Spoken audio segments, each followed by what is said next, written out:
ನಮಸ್ಕಾರ. ಎಸ್ ನ್ಯೂಸ್ಗೆ ಸ್ವಾಗತ. ನಾನು ಎಸ್ ದೇವೇಂದ್ರಗೌಡ. ಇಂದಿನ ಮುಖ್ಯಾಂಶಗಳು: ಮಹಿಳಾ ಮೀಸಲಾತಿ ಮತ್ತು ಕ್ಷೇತ್ರ ಮರು ವಿಂಗಡಣೆ ವ್ಯಾಪಕ ಸಮಾಲೋಚನೆಗಳನ್ನು ನಡೆಸಲು ಸಿಪಿಐಎಂ ಆಗ್ರಹ. ಮಲ್ಲಾಪುರದಲ್ಲಿ ಆಯುಷ್ಮಾನ್ ಆರೋಗ್ಯ ಶಿಬಿರ, 100 ದಿನಗಳ ಕ್ಷಯ ರೋಗ ನಿರ್ಮೂಲನೆ ಅಭಿಯಾನ. ರೌಡ್ಕುಂದ ಗ್ರಾಮ ಪಂಚಾಯಿತಿ ನಿರ್ಲಕ್ಷ್ಯ, ಕುಡಿಯುವ ನೀರಿನ ಅಭಾವ, ಚಂದ್ರಶೇಖರ್ ಆರೋಪ. ಅಂಬೇಡ್ಕರ್ ಜಯಂತ್ಯೋತ್ಸವದ ಅಂಗವಾಗಿ ದಿದ್ಗಿ ಗ್ರಾಮದಲ್ಲಿ ಅರವಟ್ಟಿಗೆ ಪ್ರಾರಂಭ. ಸಿಗ್ನಲ್ನಲ್ಲಿ ವಾಹನ ಸವಾರರಿಗೆ ಹಾಕಿದ್ದ ನೆರಳಿನ ಗ್ರೀನ್ ಮ್ಯಾಟ್ ಲಾರಿಗೆ ಸಿಲುಕಿ ಕಿತ್ತು ಹೋಗಿ ಟ್ರಾಫಿಕ್ ಜಾಮ್.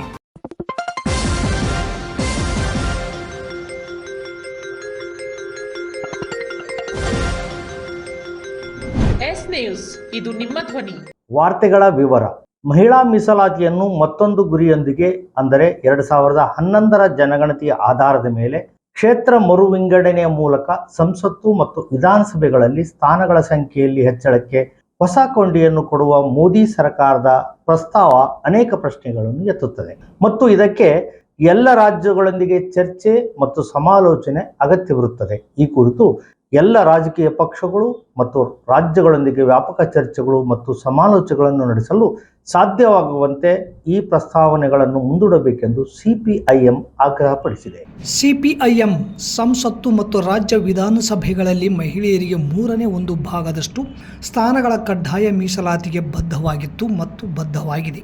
ಅದಕ್ಕಾಗಿಯೇ 2023ರಲ್ಲಿ ನಾರಿ ಶಕ್ತಿ ವಂದನಾ ಅಧಿನಿಯಮದಲ್ಲಿ ಪ್ರಸ್ತಾಪಿಸಿದಂತೆ ಜನಗಣತಿ ಮತ್ತು ಕ್ಷೇತ್ರ ಮರು ವಿಂಗಡಣೆಗೆ ಮಹಿಳಾ ಮೀಸಲಾತಿಯನ್ನು ತಳುಕು ಹಾಕುವುದನ್ನು ನಾವು ವಿರೋಧಿಸಿದ್ದರೂ ಆ ಮಸೂದೆಯ ಅಂಗೀಕಾರಕ್ಕೆ ಮತ್ತು ಮಹಿಳೆಯರಿಗೆ 1/3 ಭಾಗದಷ್ಟು ಸ್ಥಾನಗಳನ್ನು ಕಾಯ್ದಿರಿಸಲು ಸಂವಿಧಾನದ 108ನೇ ತಿದ್ದುಪಡಿಯ ಮಸೂದೆಯ ಅಂಗೀಕಾರಕ್ಕೆ ನಾವು ಬೆಂಬಲ ನೀಡಿದ್ದೇವೆ.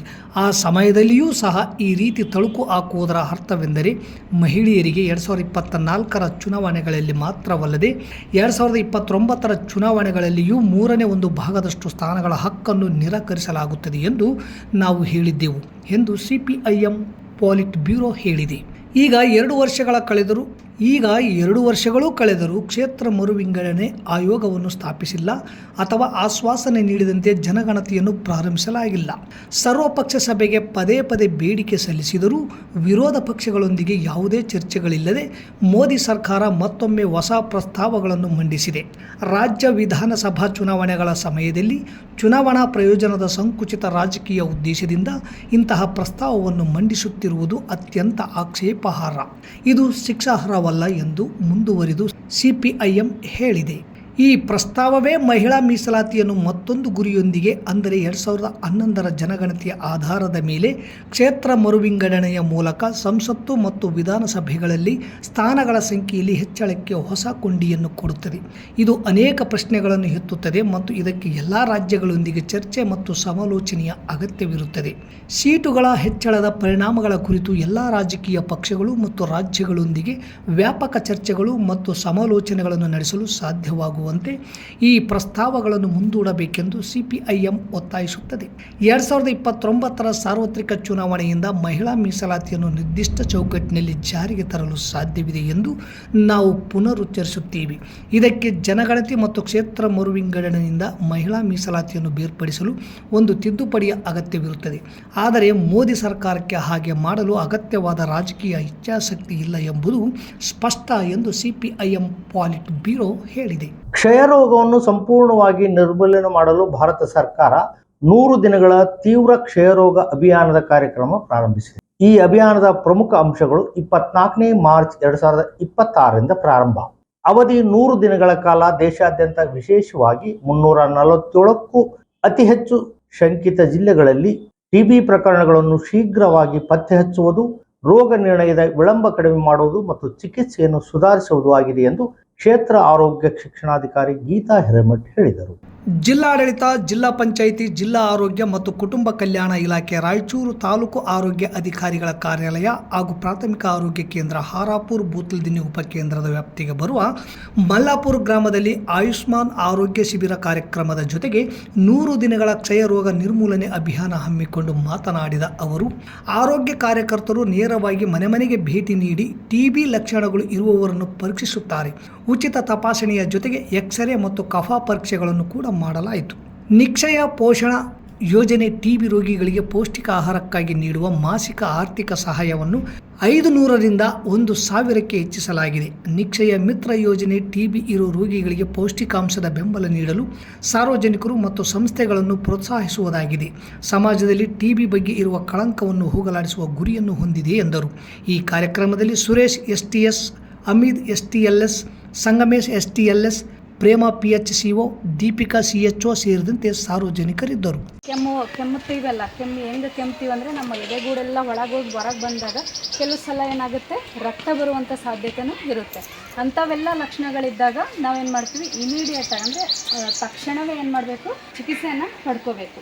ಈ ಚಿಕಿತ್ಸೆಯನ್ನು ನಾವು ಪಡ್ಕೊಂಡಾಗ ಏನಾಗುತ್ತೆ, ಅದು 2 ಥರ TB ಇದೆ. ಒಂದು ಶ್ವಾಸಕೋಶ ಮತ್ತು ಇನ್ನೊಂದು ಶ್ವಾಸಕೋಶೇತರ TB ಅಂತ ಹೇಳ್ತೀವಿ. ಎಕ್ಸ್ರೇಯಿಂದನೂ ಕೂಡ ಅದನ್ನು ಕಂಡುಹಿಡಿತಾರೆ. ಮತ್ತು ಸ್ಫೂಟಮ್ ಅಂತ ಹೇಳ್ತೀವಿ, ಅಂದರೆ ನಿಮ್ಮ ಕಫ ಏನಿರುತ್ತಲ್ವಾ, ಗಟ್ಟಿಯಾಗಿರುವಂಥದ್ದು, ಯೆಲ್ಲೋಯಿಶ್ ಆಗಿರುವಂಥದ್ದು, ಅಂದರೆ ಹಳದಿ ಕಲರ್ದಿಂದ ಕೂಡಿರುವಂಥದ್ದು. ನಾವು ಕೆಮ್ಮಿದಾಗ ಗಟ್ಟಿಯಾಗಿರುವಂಥ ಕಫ ಬರಬೇಕು. ಈಗ ನಾವು ಕೆಮ್ತೀವಿ, ಸುಮ್ಮನೆ ಕೆಮ್ಮಿ ಉಗುಳ್ತೀವಿ, ಆ ಕಫ ಅಲ್ಲ. ನಾವು ಎದ್ದು ಕೂಡಲೇ ಏನು ಕೆಮ್ತೀವಲ್ಲ, ನಮ್ಮ ಇವೆರಡು ಈ ಥರ ಇಲ್ಲಿ ಕೈ ಹಿಡ್ಕೊಂಡು ನಾವು ಜೋರಾಗಿ ಕೆಮ್ಮಿದಾಗ ಬರುವಂಥ ಕಫ ಏನಿರುತ್ತಲ್ವ, ಆ ಕಫವನ್ನು ನೀವು ಟೆಸ್ಟಿಗೆ ಕೊಟ್ಟರೆ ಅದು ನಿಮಗೆ TB ಇದೆಯಾ ಇಲ್ವಾ ಅಂತ ಗೊತ್ತಾಗುವಂಥದ್ದು. ಆಮೇಲೆ ಎಕ್ಸ್ರೇಯಿಂದ ಕೂಡ ಗ್ರಾಮ ಪಂಚಾಯಿತಿ ನಿರ್ಲಕ್ಷ್ಯತನದಿಂದ ಗ್ರಾಮದಲ್ಲಿ ಸಾರ್ವಜನಿಕರಿಗೆ ಕುಡಿಯುವ ನೀರಿನ ಅಭಾವವಾಗಿದೆ ಎಂದು ಕಾಂಗ್ರೆಸ್ ಮುಖಂಡರಾದ ಚಂದ್ರಶೇಖರ್ ಆರೋಪ ಮಾಡಿದರು. ತಾಲೂಕಿನ ರೌಡ್ಕುಂದ ಗ್ರಾಮ ಪಂಚಾಯಿತಿ ಇದ್ದರೂ ಸಹ ರೌಡ್ಕುಂದ ಗ್ರಾಮದಲ್ಲಿ ಜನರಿಗೆ ಸಮರ್ಪಕ ಕುಡಿಯುವ ನೀರು ಸಿಗುತ್ತಿಲ್ಲ. ಇದರಿಂದ ಗ್ರಾಮಸ್ಥರು ನೀರಿಗಾಗಿ ಪರದಾಟ ಮಾಡುವ ಪರಿಸ್ಥಿತಿ ಒದಗಿ ಬಂದಿದೆ. ಈ ಹಿಂದೆ ನಾನು ಗ್ರಾಮ ಪಂಚಾಯಿತಿ ಸದಸ್ಯನಾಗಿದ್ದಾಗ ಜನರಿಗೆ ಕುಡಿಯುವ ನೀರಿನ ತೊಂದರೆ ಆದಾಗ PDO ನಾವೆಲ್ಲರೂ ಸೇರಿ ಸಮನ್ವಯತೆಯಿಂದ ಕೆಲಸ ಮಾಡುವ ಮೂಲಕ ಜನರಿಗೆ ಕುಡಿಯುವ ನೀರಿನ ತೊಂದರೆಯಾಗದಂತೆ ನೋಡಿಕೊಳ್ಳಲಾಗಿತ್ತು. ಜನರಿಗೆ ಸಮರ್ಪಕ ಕುಡಿಯುವ ನೀರು ಪೂರೈಸುವಂತೆ ವಾಟರ್ ಮ್ಯಾನ್ಗೆ ಹೇಳಿದರೆ ಎಲ್ಲರೂ ನಳಗಳಿಗೆ ಮೋಟಾರ್ ಹಚ್ಚುವುದರಿಂದ ನೀರು ಎಲ್ಲರಿಗೂ ಮುಟ್ಟುವುದಿಲ್ಲ ಎನ್ನುವ ಮೂಲಕ ಬೇಜವಾಬ್ದಾರಿತನದಿಂದ ಮಾತನಾಡುತ್ತಾನೆ. PDO ಬಾನು ಬೇಗಂಗೆ ಫೋನ್ ಮಾಡಿದರೆ ಸ್ವೀಕರಿಸುವುದಿಲ್ಲ. ಹಾಗಾದರೆ ನಾವು ನೀರಿನ ಸಮಸ್ಯೆ ಬಗ್ಗೆ ಯಾರಿಗೆ ಹೇಳಬೇಕು? PDO ನಿರ್ಲಕ್ಷ್ಯದಿಂದ ಜನರಿಗೆ ಕುಡಿಯುವ ನೀರಿನ ಸಮಸ್ಯೆ ನಿವಾರಣೆ ಮಾಡದೆ ಇರುವುದರಿಂದ ಗ್ರಾಮದ ಜನರ ಹಿತದೃಷ್ಟಿಯಿಂದ ಯಂಕೋಬ್, ಕೆ ನಾಗಪ್ಪ, ರೆಹಮಾನ್, ಯಂಕೋಬಣ್ಣ, ಖಾದರ್ ಭಾಷಾ, ಡಿ ದುರ್ಗೇಶ್, ಕನಕಪ್ಪ ನಾಯಕ್ ನಾವೆಲ್ಲರೂ ಸ್ವಂತ ಹಣ ಹಾಕಿ ಟ್ಯಾಂಕರ್ ಮೂಲಕ ಗ್ರಾಮದ ಜನರಿಗೆ ಕುಡಿಯುವ ನೀರನ್ನು ಪೂರೈಸುತ್ತಿದ್ದೇವೆ ಎಂದು ಚಂದ್ರಶೇಖರ್ UM ತಿಳಿಸಿದರು. ನಮಸ್ಕಾರ ಕರ್ನಾಟಕ. ರಿಲ್ಯಾಕ್ಸ್ ಮೂಡ್ಗೆ ಏನಾದ್ರೂ ಪ್ಲಾನ್ ಮಾಡ್ತಿದ್ರೆ ನಾನ್ ನಿಮ್ಗೊಂದು ಅದ್ಭುತ ಪ್ರಪಂಚನ ಪರಿಚಯಿಸ್ತಿದ್ದೀನಿ ನೋಡಿ. ನೀವೊಮ್ಮೆ ಈ ಸ್ಥಳಕ್ಕೆ ಭೇಟಿ ನೀಡಿದ್ರೆ ನಿಜವಾಗ್ಲೂ ಖುಷಿಯಲ್ಲಿ ಕಳೆದು ಹೋಗ್ತೀರಾ. Gandharvagiri adventures and nature retreat. ಬಳ್ಳಾರಿಯಿಂದ ಬೆಂಗಳೂರು ರಸ್ತೆ ಮೂಲಕ ಸಾಗಿದ್ರೆ ಡಿ ಹಿರಾಳ್ ಅನ್ನೋ ಗ್ರಾಮ ಸಿಗುತ್ತೆ. ಅಲ್ಲಿಂದ ಜಸ್ಟ್ 1.5 ಕಿಲೋಮೀಟರ್ ಬಸಾಪುರ ರಸ್ತೆ ಬಂದ್ರೆ ನಿಮಗೆ ಸಿಗುತ್ತೆ ಪ್ರಕೃತಿ ಸೊಬಗಲ್ಲಿ ಸರಿಸುಮಾರು 50 ಎಕರೆ ವಿಶಾಲವಾದ ಪ್ರದೇಶದಲ್ಲಿ ನಿರ್ಮಾಣವಾಗಿದೆ Gandharvagiri adventures and nature retreat ಎನ್ನುವ ಸುಂದರ ಪ್ರಪಂಚ. ಇಲ್ಲಿಯ ವಿಶಾಲವಾದ ಆಕ್ಟೋ ಸ್ವಿಮ್ಮಿಂಗ್ ಪೂಲ್ ಮತ್ತು ಡೋನಟ್ ಬೋಟ್, ಟ್ರೆಂಡಿಂಗ್ ನಲ್ಲಿರೋ ಫೋಟೋ ಶೂಟ್ ಗೆ ನಿರ್ಮಾಣವಾಗಿದೆ ಕ್ಯಾಂಡಿ ಲ್ಯಾಂಡ್ ಎನ್ನುವ ಕಲರ್ಫುಲ್ ಪ್ರಪಂಚ. ಪ್ರಕೃತಿ ಮಡಿಲಲ್ಲಿನ ಅಡ್ವೆಂಚರ್ಸ್, ಅತಿ ಉದ್ದದ ಜಿಪ್ ಲೈನ್ ಮೂಲಕ ಸಾಗುವ 60 ಸೆಕೆಂಡ್ಗಳ ರೋಚಕ ಅಡ್ವೆಂಚರ್ ಅನುಭವ ವಿಶೇಷ ಥ್ರಿಲ್ಲಿಂಗ್ ನೀಡುತ್ತೆ. ಜೊತೆಗೆ ಚಿಕ್ಕ ಮಕ್ಕಳು ತುಂಬಾನೇ ಇಷ್ಟಪಡೋ dashing car, dragon ride, bull rodeo, mono train, jumping frog, plane MGR, panda train, Columbus, flying carousel, archery, air rifle shooting, frisbee, super jet ride, Kalpavriksha centre. ಇದೇನಂತೀರಾ? ಮಾವಿನ ಮರದ ಅಂಗಳದಲ್ಲಿ ಭೋಜನ ಸವಿಯೋ ಮಜಾನೇ ಬೇರೆ ಕಣ್ರಿ. ಅದರಲ್ಲೂ ಇಲ್ಲಿ ಪ್ಯೂರ್ ಆರ್ಗ್ಯಾನಿಕ್ ಹೈಜಿನಿಕ್ ಫುಡ್ ಗೆ ಒತ್ತು ಕೊಟ್ಟು ನಿರ್ಮಿಸಲಾಗಿದೆ. Kids swimming pool, DJ with rain dance, youngsters ಅಂತೂ ಫುಲ್ ಎಂಜಾಯ್ ಮಾಡ್ತಾರೆ. ಇನ್ನು ಗಂಧರ್ವಗಿರಿಯ ಅತ್ಯಾಕರ್ಷಕ ತಾಣವಾದ ವಿಶಾಲವಾದ ಅಡಲ್ಟಸ್ ಆಕ್ಟೋ ಸ್ವಿಮ್ಮಿಂಗ್ ಪೂಲ್ ನಲ್ಲಿ ಸಖತ್ ಎಂಜಾಯ್ ಮಾಡಬಹುದು. ಬಗೆ ಬಗೆಯ ಬಣ್ಣ ಬಣ್ಣದ ವಿವಿಧ ಪಕ್ಷಿಗಳ ಅನಿಮಲ್ ಕಿಂಗ್ಡಮ್. ಇನ್ನೊಂದು ಇಲ್ಲಿಯ ವಿಶೇಷತೆ ಅಂದ್ರೆ 200ರಿಂದ 300 ಜನರು ಸೇರಿ ಆಚರಿಸಿಕೊಳ್ಳಬಹುದಾದ kitty party, birthday party, wedding anniversary ಸೇರಿದಂತೆ ಯಾವುದೇ ಸಂಸ್ಥೆ ಸಂಘದ ವಾರ್ಷಿಕೋತ್ಸವದಂತಹ ಸಮಾರಂಭಗಳನ್ನ ಆಚರಿಸಿಕೊಳ್ಳೋದಕ್ಕೆ ಪಾರ್ಟಿ ಹಾಲ್ ಸೆಟಪ್ ಕೂಡ ಅವೈಲೇಬಲ್ ಇದೆ. 15ರಿಂದ 20 ಜನರು ತಂಗಲು ಸೆಂಟ್ರಲ್ AC ಡಾರ್ಮೆಟ್ರಿ ಕೂಡ ಇದೆ.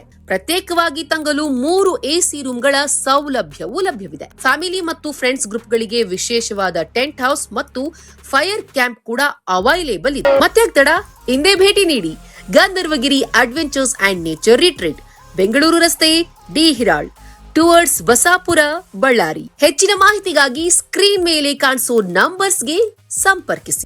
ಡಾಕ್ಟರ್ BR ಅಂಬೇಡ್ಕರ್ ಅವರ 130ನೇ ಜಯಂತ್ಯೋತ್ಸವ ಅಂಗವಾಗಿ ದಿದ್ಗಿ ಗ್ರಾಮದ ಸಾರ್ವಜನಿಕರಿಗೆ ಕುಡಿಯುವ ನೀರಿನ ಅರವಟ್ಟಿಗೆ ಆರಂಭ ಮಾಡಿರುವುದು ಶ್ಲಾಘನೀಯ ಎಂದು ಬಿಜೆಪಿ ಮುಖಂಡರಾದ ಕೆ ಕರಿಯಪ್ಪ ಹೇಳಿದರು. ತಾಲೂಕಿನ ದಿದ್ಗಿ ಗ್ರಾಮದಲ್ಲಿ ಡಾಕ್ಟರ್ BR ಅಂಬೇಡ್ಕರ್ ಅವರ ಜಯಂತ್ಯೋತ್ಸವ ಅಂಗವಾಗಿ ಅಂಬೇಡ್ಕರ್ ವೃತ್ತದಲ್ಲಿರುವ ಅಂಬೇಡ್ಕರ್ ಭಾವಚಿತ್ರಕ್ಕೆ ಮಾಲಾರ್ಪಣೆ ಮಾಡಿದ ನಂತರ ಸಾರ್ವಜನಿಕರಿಗೆ ಕುಡಿಯುವ ನೀರಿನ ಅರವಟ್ಟಿಗೆ ಉದ್ಘಾಟಿಸಿದರು.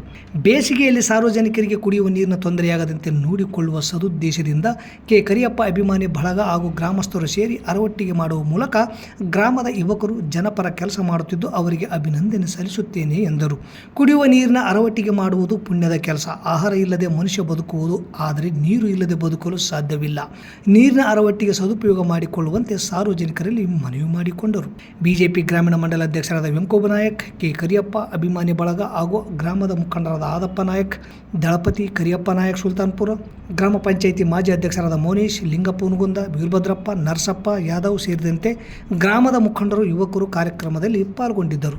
ನಗರದ ಮಹಾತ್ಮ ಗಾಂಧಿ ವೃತ್ತದಲ್ಲಿರುವ ಸಿಗ್ನಲ್ನಲ್ಲಿ ವಾಹನ ಸವಾರಿಗೆಂದು ನೆರಳಿಗಾಗಿ ಕಬ್ಬಿಣದ ರಾಡ್ ಹಾಕಿ ಗ್ರೀನ್ ಮ್ಯಾಟ್ ಕಟ್ಟಿದ್ದು, ಇಂದು ಸಂಜೆ ಬೃಹತ್ ಗೂಡ್ಸ್ ಲಾರಿಯೊಂದಕ್ಕೆ ಹಾಕಿದ್ದ ಗ್ರೀನ್ ಮ್ಯಾಟ್ ಕಬ್ಬಿಣದ ರಾಡ್ ಸಿಲುಕಿ ಸಂಪೂರ್ಣ ಕಿತ್ತಿ ಹೋಗಿ ರಸ್ತೆ ಮೇಲೆ ಮುರಿದು ಬಿದ್ದಿದೆ. ಅದೃಷ್ಟವಶಾತ್ ಯಾವುದೇ ಹಾನಿಕರ ಆಗಿಲ್ಲ ಎಂದು ಸಿಗ್ನಲ್ನಲ್ಲಿ ನಿಂತಿದ್ದ ಟ್ರಾಫಿಕ್ ಪೊಲೀಸರು ತಿಳಿಸಿದರು. ಬಿಸಿಲಿದೆ ಎಂದು ನಗರಸಭೆ ಗ್ರೀನ್ ಮ್ಯಾಟ್ ಹಾಕಿದ್ದು ಮುಂಜಾಗ್ರತೆಯಾಗಿ ಸಾರ್ವಜನಿಕರ ಸುರಕ್ಷತೆಯನ್ನು ಕಾಪಾಡಲು ವಿಫಲರಾಗಿದ್ದಾರೆ. ಮೊದಲೇ ಸಂಜೆಯ ಹೊತ್ತಿನಲ್ಲಿ ಎಲ್ಲರೂ ತಮ್ಮ ತಮ್ಮ ಮನೆಗೆ ತೆರಳಲು ವಾಹನಗಳ ದಟ್ಟಣೆ ವಿಪರೀತವಾಗಿರುತ್ತದೆ. ಇಂತಹ ಹೊತ್ತಿನಲ್ಲೇ ಲಾರಿಗೆ ಸಿಲುಕಿ ಕಬ್ಬಿಣದ ರಾಡ್ ಹಾಕಿದ್ದ ಗ್ರೀನ್ ಮ್ಯಾಟ್ ಒಂದು ಕಿತ್ತು ಬಿದ್ದಿದೆ. ಪೊಲೀಸರು ಲಾರಿಯನ್ನು ವಶಪಡಿಸಿಕೊಂಡಿದ್ದಾರೆ. ಆದರೆ ವಿಪರೀತ ಟ್ರಾಫಿಕ್ನಲ್ಲಿ ಸಂಬಂಧಪಟ್ಟ ಅಧಿಕಾರಿಗಳು ಗ್ರೀನ್ ಮ್ಯಾಟ್ ಬಂದೋಬಸ್ತಾಗಿ ಹಾಕದೆ ನಿರ್ಲಕ್ಷ್ಯ ವಹಿಸಿದ ಕಾರಣ ಬಿದ್ದಿದೆ ಎಂದು ಸಾರ್ವಜನಿಕರು ಆರೋಪಿಸಿದರು. ವಾಹನ ಸವಾರರು ಸಿಗ್ನಲ್ನಲ್ಲಿ ನಿಲ್ಲಿಸುವಾಗ ನೆರಳು ನೀಡಲು ಸಂಬಂಧಿಸಿದ ಅಧಿಕಾರಿಗಳು ಈ ಗ್ರೀನ್ ಮ್ಯಾಟ್ ಹಾಕಿದ್ದಾರೆ. ಆದರೆ ಸರಿಯಾಗಿ ಅಗಲವಾಗಿ ಹಾಕದೆ ಇಕ್ಕಟ್ಟಾದ ಜಾಗದಲ್ಲಿ ಹಾಕಿದ್ದರಿಂದ ಇಂದು ಗೂಡ್ಸ್ ಲಾರಿಗೆ ಸಿಲುಕಿ ಮುರಿದು ಬಿದ್ದಿದೆ. ಪುಣ್ಯಕ್ಕೆ ಯಾರಿಗೆ ಏನೂ ಅನಾಹುತವಾಗಿಲ್ಲ. ಅಧಿಕಾರಿಗಳು ನಿಗಾವಹಿಸಿ ಇಂತಹ ಅನಾಹುತ ಮತ್ತೊಮ್ಮೆ ಮರುಕಳಿಸದಂತೆ ಎಚ್ಚರ ವಹಿಸಬೇಕು ಎಂದು ಸಮಾಜ ಸೇವಕ ಹಾಗೂ ಆಟೋ ಚಾಲಕ ಉಸ್ಮಾನ್ ಪಾಷ್ ಚಕ್ರವರ್ತಿ ಮಕ್ಕಂದರ್ ಶಾ ಹೇಳಿದರು. ಇವತ್ತು ಗಾಂಧಿ ಸರ್ಕಲ್ನಲ್ಲಿ ಆದಂಥ ಅನಾಹುತ ಏನಾಗಿಲ್ಲ. ಯಾಕಂದ್ರೆ ಟೆಂಪ್ರರಿ ಕೆಲಸ ಆದ ಕಾರಣಕ್ಕೆ ಲಾರಿ ಒಂದು ಸಿಗಿ ಬಿದ್ದು ಏನೇನು ಫ್ರೇಮ್ ಹಾಕಿದ್ರು ಅದು ಕಿತ್ಕೊಂಡು ಹೋಗೈತೆ. ಈ ಸಾಯಂಕಾಲತ್ತು ಪೊಲೀಸ್ ಡಿಪಾರ್ಟ್ಮೆಂಟ್ ಎಷ್ಟು ಕಷ್ಟಪಡಕತ್ತಾರಂದ್ರೆ ಏನು ಹೇಳಬೇಕಾಗಿಲ್ಲ, ಅವ್ರು ಗೊತ್ತಾಗೋದು. ಯಾರ ಮೇಲೆ ಬಿದ್ದಿಲ್ಲ, ಇದು ದೊಡ್ಡ ಅನಾಹುತ ಆಗೋದು. ಸುಮಾರಾಗ ಪೂರ್ತಿ ಕಳಚ ಕಾಮಗಾರಿ ಮಾಡ್ಯಾರ, ಏನೇನಿಲ್ಲ. ಸುಮಾರು ಅತಿ ತಳ್ಳೊಂದು ಪೈಪ್ ಹಾಕಿ ದೊಡ್ಡ ರೋಡ್, ನಮ್ಮದು ಹೈವೇ ರೋಡು ಇಂದ ಟೆಂಪರರಿ ಪೈಪ್ ಹಾಕಿದ್ದೀವಿ. ಬೈಪಾಸ್ ರೋಡಿಗೆ 3 ಇಂಚಿನ ಬೋಲ್ಟ್ ಹಾಕ್ಯಾರ. ಅದು ನಿಂದಿರ್ತೈತಲ್ರಿ. ಇದು ಸಂಬಂಧಪಟ್ಟ ಅಧಿಕಾರಿಗಳು ಯಾರದಾರ ಇದು ಸೂಕ್ಷ್ಮವಾದ ಒಂದು ಕೆಲಸವನ್ನು ಮಾಡ್ಬೇಕಂತ ಹೇಳ್ತೀನಿ. ನೋಡ್ರಿ, ಟ್ರಾಫಿಕ್ದವ್ರು ಎಷ್ಟು ಪಡೆದಾಡಕತ್ತಾರೆ, ಪೊಲೀಸ್ ಡಿಪಾರ್ಟ್ಮೆಂಟ್ ಎಷ್ಟು ಕಷ್ಟಪಡಕತ್ತೆ ನೋಡ್ರಿ. ಆ ಕಡೆ ಹೋಗಾರ, ಈ ಕಡೆ ಹೋಗಾರ.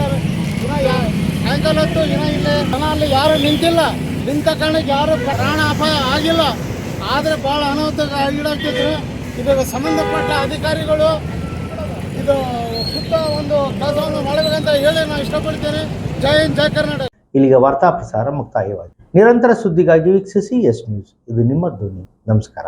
ಪ್ರಿಯ ಪಾಲಕರೇ, ನಿಮ್ಮ ಮಕ್ಕಳ ಉಜ್ವಲ ಭವಿಷ್ಯಕ್ಕಾಗಿ ಕೇಂದ್ರ ಮತ್ತು ರಾಜ್ಯ ಸರ್ಕಾರದಿಂದ ಮಾನ್ಯತೆ ಪಡೆದಿರುವ ಸನ್ರೈಸ್ ಗ್ರೂಪ್ ಆಫ್ ಇನ್ಸ್ಟಿಟ್ಯೂಷನ್ ಹಾಗೂ D Pharmacy, Nursing, Paramedical college Sindhanur ಸಂಸ್ಥೆಗೆ ಇಂದೇ ಭೇಟಿ ನೀಡಿ ಆರೋಗ್ಯ ಕ್ಷೇತ್ರದಲ್ಲಿ ನಿಮ್ಮ ಭವಿಷ್ಯವನ್ನು ನಿರ್ಮಿಸಿಕೊಳ್ಳಿ. ಕಾಲೇಜಿನಲ್ಲಿರುವ ಕೋರ್ಸ್ಗಳು: ಡಿ ಫಾರ್ಮಸಿ ಅವಧಿ 2 ವರ್ಷ, ವಿದ್ಯಾರ್ಹತೆ PUC ಸೈನ್ಸ್ ಪಾಸ್ ಅಥವಾ NIOS ಪಾಸ್. ನರ್ಸಿಂಗ್ GNM ಅವಧಿ 3 ವರ್ಷ, ವಿದ್ಯಾರ್ಹತೆ PUC ಕಲಾ ವಿಜ್ಞಾನ ಮತ್ತು ವಾಣಿಜ್ಯ. Paramedical college DMLT, DHI, DOT and AT ಅವಧಿ 3 ವರ್ಷ, ವಿದ್ಯಾರ್ಹತೆ SSLC ಹಾಗೂ ದ್ವಿತೀಯ PUC ವಿಜ್ಞಾನ ಪಾಸ್. ಈ ಸಂಸ್ಥೆಯ ವಿಶೇಷತೆಗಳು: ಅನುಭವಿ ಹಾಗೂ ನುರಿತ ಉಪನ್ಯಾಸಕರಿಂದ ಬೋಧನೆ, ವಿದ್ಯಾರ್ಥಿಗಳಿಗೆ ಪ್ರಾಯೋಗಿಕ ಹಾಗೂ ವೈದ್ಯಕೀಯ ಕಲಿಕಾ ಅನುಭವವನ್ನು ಹೆಚ್ಚಿಸುವ ಉದ್ದೇಶದಿಂದ ಸಿಂಧನೂರು ಪಟ್ಟಣದ ವಿವಿಧ ಆಸ್ಪತ್ರೆಗಳಲ್ಲಿ ವೈದ್ಯರು ಮತ್ತು ಹಿರಿಯ ನರ್ಸ್ಗಳ ಮಾರ್ಗದರ್ಶನದಲ್ಲಿ ಪ್ರಾಯೋಗಿಕ ಕಲಿಕೆ. ಪ್ರತಿ ಶನಿವಾರ ತಜ್ಞ ವೈದ್ಯರಿಂದ ವಿಶೇಷ ಉಪನ್ಯಾಸ.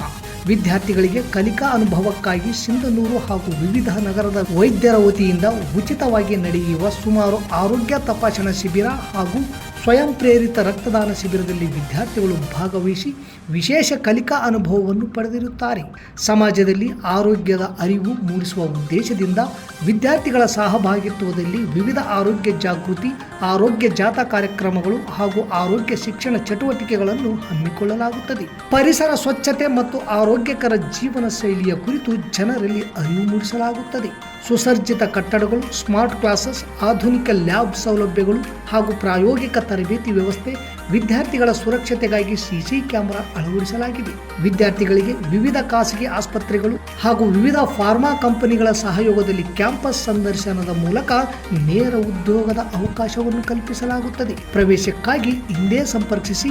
ಇರ್ಫಾನ್ ಕೆ, ಅಧ್ಯಕ್ಷರು, Sunrise D Pharmacy Nursing Paramedical College, Vasavi Kalyana ಮಂಟಪದ ಮುಂಭಾಗ, PWD ಕ್ಯಾಂಪ್, ರಾಯಚೂರು ರಸ್ತೆ, ಸಿಂಧನೂರು. Mobile number 8197143588, 8904242655, 90367313885.